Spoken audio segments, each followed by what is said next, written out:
If it isn't the one who agrees that knowledge is most important. I think we agreed our use of that knowledge couldn't be more different. You remember. Perhaps our conversation can continue. You really intend to use this young destruction to avoid the point being argued? You have been arguing a single point all night and no one has a black eye?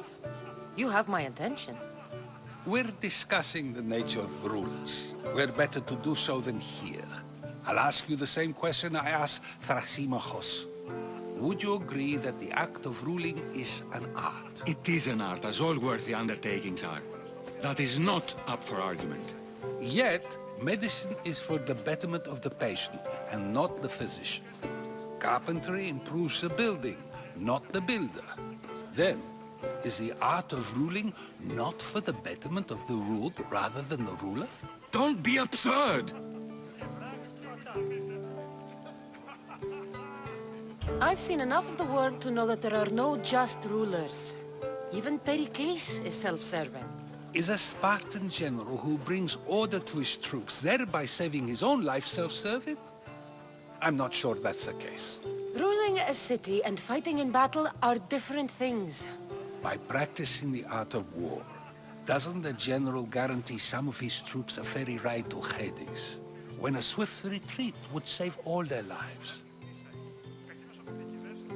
You just said a general isn't self-serving when he brings order to his troops. Then you said he is self-serving because retreating would save the lives of his men? What are you trying to say? I never tried to say anything. But you just said those things.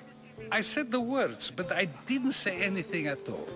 I only attempted to gain your view on the matter.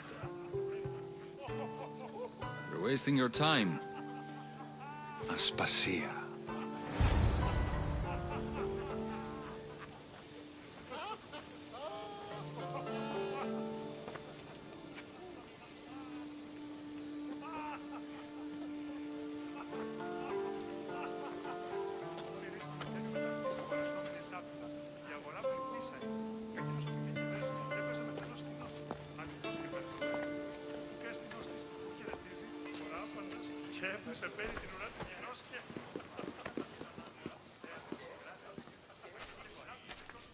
I couldn't help but notice your talent for debate.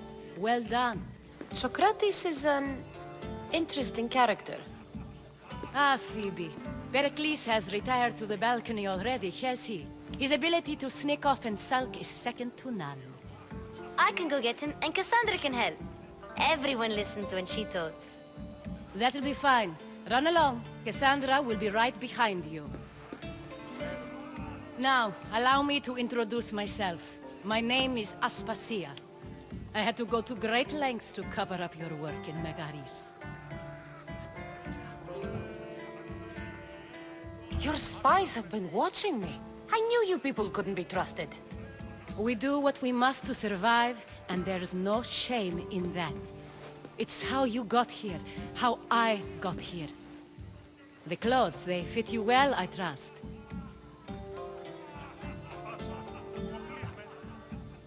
These may be the nicest clothes I've ever worn, but I feel a bit uncomfortable, to be honest. You never really get used to them. It seems we have the attention of the entire room without a single eye being fixed on us. If you'd like to talk, do it now, and do it discreetly. I'm searching for a woman who fled Sparta with her child years ago. I was hoping you might help. What clues do you have to her whereabouts? A physician named Hippocrates may have seen her in Argos. He's a good man. If you find a woman named Agathi there, do let her know Aspasia sends her regards. What else? Alcibiades gave me the name of a woman in Corinth. I'm sure he did. My dear friend, Anthusa, is the only one I know who's enjoyed a life in Corinth through legitimate means. Mostly legitimate, anyway.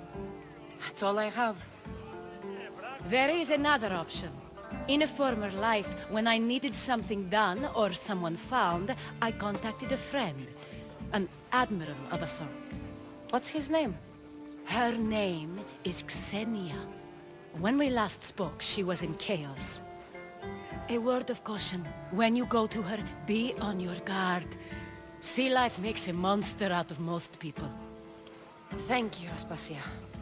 When you're done, return here. Together, we will find who you're looking for. Now do me a favor and get Pericles to come down here and greet his guests.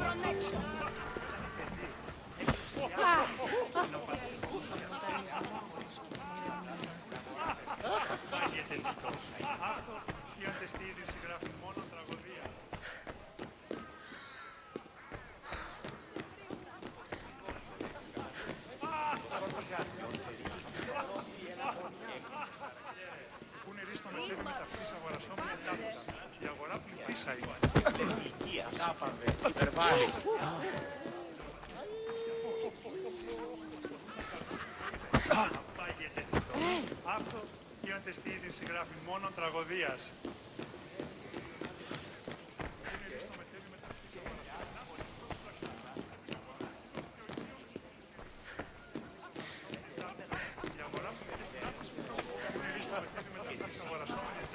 You just got here.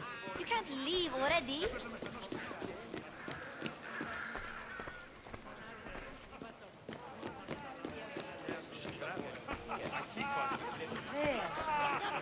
Ποιος περπάσαλες.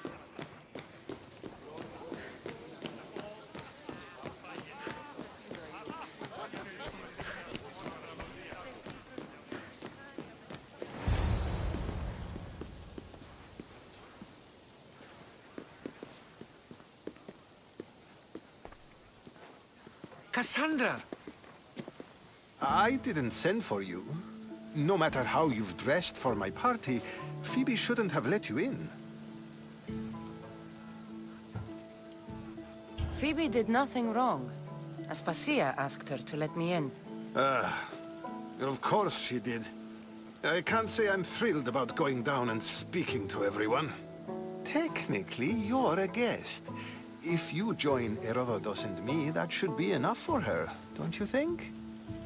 You really don't want to go downstairs, do you? When your days are spent speaking in front of crowds, you begin to crave these moments of silence. Or as silent as I let it be, at least.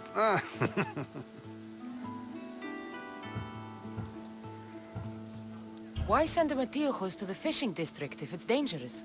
I would never have sent him into danger willingly. It seems you have many loyal friends. My people are important to me. I don't understand why you had Anaxagoras ostracized. Socrates said he was your friend. I won't risk the lives of those close to me if there's something I can do about it. So you did this to protect him? Anaxagoras understood my fears. 10 years may be a long time, but at least he'll be safe. Phidias was awaiting trial, but you had me get him out of Athens. I figured you, of all people, would want to follow the law. Phidias is a very dear friend. I didn't want to risk him being found guilty. And of course, there were other threats. So you knew? I know he's delusional, but one day when you have a friend you'd do anything for, you'll understand. Your life is in danger. Yes, Herodotus was saying. This cult doesn't worry me. I have my life threatened by far worse people every day. My true concern is Athens. I fear for her future. The Spartans aren't your real concern, Pericles. The cult is coming, and they're bringing their strongest weapon. Listen to her, Pericles. The Spartans are immediate. A cult's threat is ambiguous. I'm related to one of the cult members, and I believe him when he says they're coming after